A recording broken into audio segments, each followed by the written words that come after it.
If you are anything like me, you pick up and put down hobbies faster than a dude in sweatpants and slides can clear out a Pokemon card restock.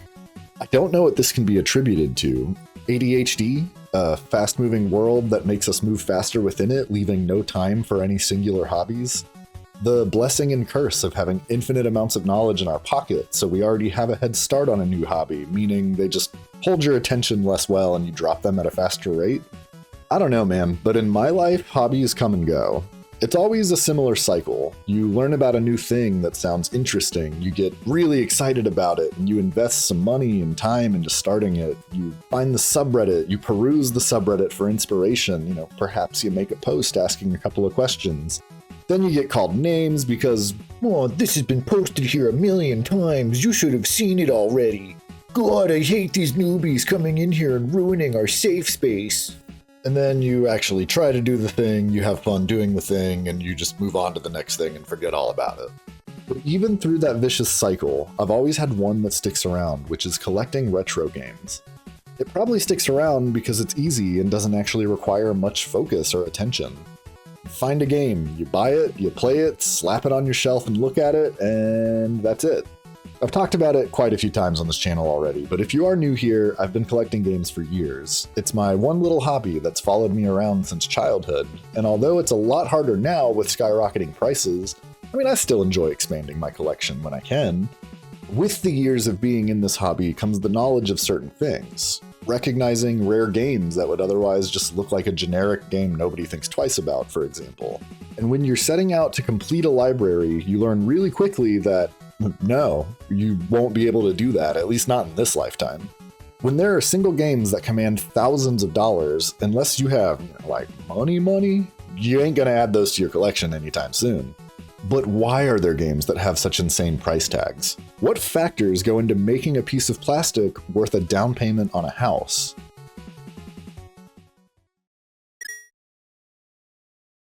Before we begin down this path, looking at rare and expensive pieces of plastic that most of us will probably never see in person, let alone own copies of, I want to say two words that tie this whole hobby together. Perceived value. Think of it like this. I walk into the gold and silver pawn shop with a copy of Pokemon Gold and Silver in my pocket.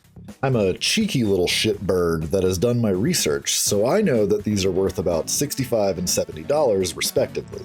The human hot dog known as Rick pops out from behind the counter, takes a look at them, and goes, man, best I can do is $5 each. These are common games that sold millions of copies. I know they can't be worth much. Then Chum-Li comes into frame, and he's like, yo, dog, is that Pokemon Gold and Silver? Those are worth like $200 each now. Rick calls him names, he calls in the guy to appraise them. You get it, you've seen the show. Every person here has a completely different perceived value of these games. I know their market value because I'm a gremlin that thrives on this shit. The hot dog knows they sold millions of copies, which should make this a common game that isn't worth all too much. Chum-Li has rudimentary knowledge about game value, but he's perhaps a bit overzealous on his estimate. None of these paid actors are necessarily wrong in their thinking. Also, come on out, guys. Thanks for being on my channel, dude. Take a bow. You earned it. Okay, so why did I just waste your time with this little skit? The point of this is to demonstrate that the entire hobby of collecting anything is based on this idea of perceived value. It doesn't matter if it's games, comic books, Pokemon cards, whatever, pick your poison. Pretty much every item that comes out has a base cost. Action Comics Volume 1, it originally cost 10 cents in 1938. That wasn't a perceived value, that was its actual value. Adjust that for inflation, that's worth $2.34 today. Yet, January of this year, 2026, a CGC 9 copy sold for $15 million, making it the highest priced pop culture collectible that has ever been sold. Did this pile of ink and paper actually gain any tangible value? Did the paper change? Did the ink somehow age like a fine wine? Nah, man, at its core, logically, this is a 10-cent product that was sold damn near 100 years ago. But collecting is not based on logic. It's based on emotion, scarcity, rarity, supply and demand, and most important of all, nostalgia. People decide that an item has increased in value. People say, I'm willing to pay X for this item, and that is the ultimate factor that determines pricing. Collectors decide the price. Items don't magically increase in value, the market dictates what something is worth, for better or worse. For example, I have a PSA 10 151 Charizard that I pulled from a pack and got graded. At the time of this writing, it's worth $1,800. That's insane, and it's dumb. There are over 27,000 PSA 10s of this exact card. Yet the collector market decided that this should be a valuable piece of cardboard. I mean, I ain't mad at it when I'm on this side of it. My pretty card that I just wanted to slab and protect is now way more valuable than when I had it just raw in my binder. But I also logically understand that it's kind of dumb to value a piece of cardboard that high. Much like Action Comics 1, the games held on old video game cartridges do not change. They don't magically get updated or become better games just because they're expensive. No matter how much the price goes up on hot slots for the NES, it'll always just be a mediocre slot machine game with some pixelated titties. So why then does this mediocre piece of plastic waste come with a $2,000 price tag? Let's break it down. First up, nostalgia. And I say first up because it's probably the biggest factor. The kids like me that grew up with an NES, Genesis, or PS1, we're adults now. We have jobs, we have money. Some of us have a lot more expendable income than others, sure, but we all share one thing to a certain extent. We miss our childhoods. We miss when life was more simple for us, before the responsibilities came crashing down and just smacked us in the face. We miss a time before we had to work every day, before your rent or your mortgage ate away at the majority of your monthly income in one big-ass bite, before car payments and high grocery prices and Zoom meetings that could have been an email and whatever the hell is stressing you out right now. Is it gacha games? Did you spend your rent money on booby waifus again, Jimmy? I warned you, dude. MiHoYo's coming for that wallet, my boy. People yearn for a simpler time when they didn't have responsibilities, and a damn good way to recapture that, if only for a fleeting moment, is to populate your life with bullshit that you wanted but couldn't have as a kid. I miss Blockbuster. I miss perusing old game store shelves to find weird-ass games I had never heard of before to melt my weekends into. Why not just recreate that feeling on shelves in my house? Why not make my own Blockbuster? And that comes with a price that some are willing to pay. And when millions have that same realization simultaneously, demand rises, supply stays the same, and prices go up. How's that for a segue, dude? Supply and demand is the next factor. These games exist, and people want them, yet they are no longer being made. There is a finite number of every retro game on this earth. Worse than that, actually, there's a shrinking number of every retro game on this earth. Houses burn down, and the games will go with it. Someone's pappy dies, and their grandson that inherited their hoard goes, dude, I don't want any of this dumb shit, and they hire a company to just clean out their house and send an entire lifetime worth of stuff to a landfill. Ooh, including a sealed copy of Little Samson that was worth $25,000. You damn, Jimmy, you should have done your research, bro. This all adds to the price increases. Once those copies are gone, more won't appear to take their place. And when you couple that with games that performed terribly yet became cult classics 20 years later, that scarcity just sends the price even higher. Little Samson had a super limited run. It's reported that only 10 to 20,000 copies exist. Some have definitely been destroyed, some have been thrown out. There are only 10 known sealed copies left in existence. That makes it really difficult to slap a price onto. This also makes it a sought-after item for people that want something so rare and in their minds justifies the price. There are approximately 140,000 copies of Earthbound. It was a commercial failure upon release, but later became a cult classic. That's why a loose card is worth $450. Super Mario World sold 20 million copies, hence why it's only worth $26. There are only 200 copies of Stadium Events, which is why a loose copy is worth $20,000. You get the picture, supply and demand, right? Well, yes and no. Remember the human hot dog from earlier? How he thought Pokemon Gold and Silver should only be worth $5? He's right. Gen 2 sold 26 million copies worldwide, with a hefty portion of that being in the US market. More copies than the now $25 Super Mario World, yet they're worth far more. That's where nostalgia comes back into play and drives the price up.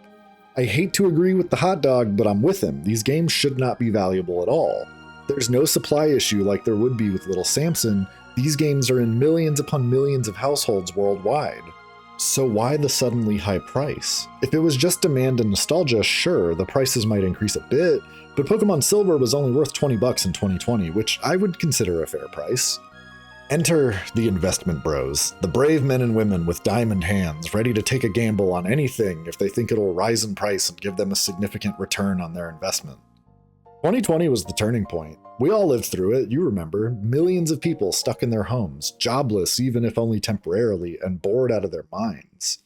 With nothing else to do, people turned to video games, new and old. Stimulus checks put extra money in people's hands, and suddenly you've got millions of people with some extra cash, a lot of free time, and a hefty dose of nostalgia. The perfect storm for people to start buying up old games that they haven't played since childhood. Again, supply is limited and demand rose, so prices rose with it. Then we had one big evil shift in the market, a name nobody on game collecting subreddits dares to utter. Wada Games, or CGC or VGA or whatever, grading games started becoming a thing. A big, big thing. Headlines start popping up everywhere. Original Mario Bros. Sold for $100,000 at Heritage Auction. Super Mario 64 sold for $1.5 million. People see this and go, oh damn, wait a minute, I'm pretty sure I have that game sitting in my attic right now. They realize that theirs isn't a mint condition sealed test launch copy that's graded at a 9.4, but it's gotta be worth something, right? It gets listed for a higher price than usual, someone buys it, the next person that lists it sees that it's sold for a high price, so they list it for the same, someone else buys it for even more, the next person listed it at a higher price, bada bing, the price climbs up. This changes that perceived value I talked at you about earlier. People see that these are valuable now, and it pulls more people in. Some to collect, some to invest, some just because FOMO. People like to see numbers get bigger. I am, for all intents and purposes, against game investing, and I think certain game values are absolutely outrageous right now. Same as I feel about the value of shiny cardboard. But I won't lie and say that seeing my collection values go up doesn't get me a little excited. And it's why the collector app is designed to look like a goddamn stock portfolio. It gets you excited about the money, not the collection. That resonates with people whether you want to admit it or not. And the final thing I want to mention is a little something I like to call the AVGN effect. Back in the day, if there was a shitty game that sucked ass, or something that was super obscure, it stayed obscure. Now, all it takes is one video. One YouTuber can make a video about some forgotten relic of the past that nobody has heard about, and suddenly thousands, hundreds of thousands, perhaps even millions of new people are now aware of it. Some percentage of that viewership is going to say, oh wait, that looks sick, I gotta snatch me up a copy of that. Demand goes up, supply stays the same, we already went over this. The nerd mentions it in his Dr. Jekyll, Mr. Hyde Revisited video. He mentions that he warned us, told us this game was a piece of shit, but we didn't listen. It became more popular as a result of his video. It's true. That video released in October of 2010. Look what happens to the price here on price charting. 99 cents in September of 2010, $2.95 in October. I know that's not super expensive, and this piece of trash is worth like 20 bucks now, but that is a 197% increase in price right after the video dropped. So put this all together and you have a shit sandwich that has skyrocketed the market. Nostalgia brings people in, the limited supply shrinks as more people buy, investors buy and hold, which makes a limited supply even more limited, grading amplifies the perceived value, and the internet shining a spotlight on things brings more people in, and the cycle repeats. So where does this leave us collectors? I don't know, dude, in a weird spot. On the one hand, that dream of having your own Blockbuster shelf in your house didn't disappear, it just became a little less easily obtainable. There are still oodles and oodles of retro games that are super affordable. They may not be the games that make headlines on dumbass AI slop gaming news sites, but you can still affordably collect games that you've never heard of. On the other, advances in emulation have made physical collecting almost obsolete anyways. As a kid, these games were only accessible if you had a copy in your possession. Now, a couple of clicks and a 20-second download later, you can play damn near any old game you want, and for free. I don't know, man, I'm just glad I collected as much as I did back when I did. And no matter how much people on Reddit say it's a bubble, I don't think this baby's gonna pop anytime soon. At the end of the day, they're just pieces of plastic that we have emotional or monetary attachment to, but I suppose if enough people agree that it's worth a down payment on a house, that's just the way the cookie crumbles.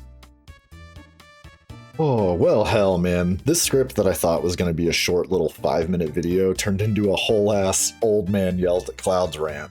Man, I'm sorry about that, but if you did make it this far, thank you so much for sticking with me. Are you a collector yourself? Do you have any games that you had the chance to buy back in the day, like on the cheap, that you now lose sleep over passing on? Tell me about it below. I know I do. Dude, all right. The first one that comes to mind, I went to a local game store when I was first like really getting heavily into collecting NES games. Traded my entire N64 collection, which is, regret number one, but it's cool. I got a whopping like $80 for 15 games. It wasn't anything special. Ocarina of Time, Majora's Mask, Pokemon Stadium 1 and 2, Perfect Dark, GoldenEye, Mario Kart, Smash Bros, Conker's Bad Fur Day. They're classics that are pretty much worthless now anyway. They had two games that I really wanted, a copy of Tengen Tetris and a copy of Swamp Thing for the NES. Both were $50, which was insanely expensive for NES games at the time. I went with Tetris, and I spent the other $30 on some cheap shovelware games that, I'd never heard of. It's cool, man. Swamp Thing isn't worth too much more now, right? Right? Alright, I know you guys have similar stories. Throw them below, and I'll see you in the next video.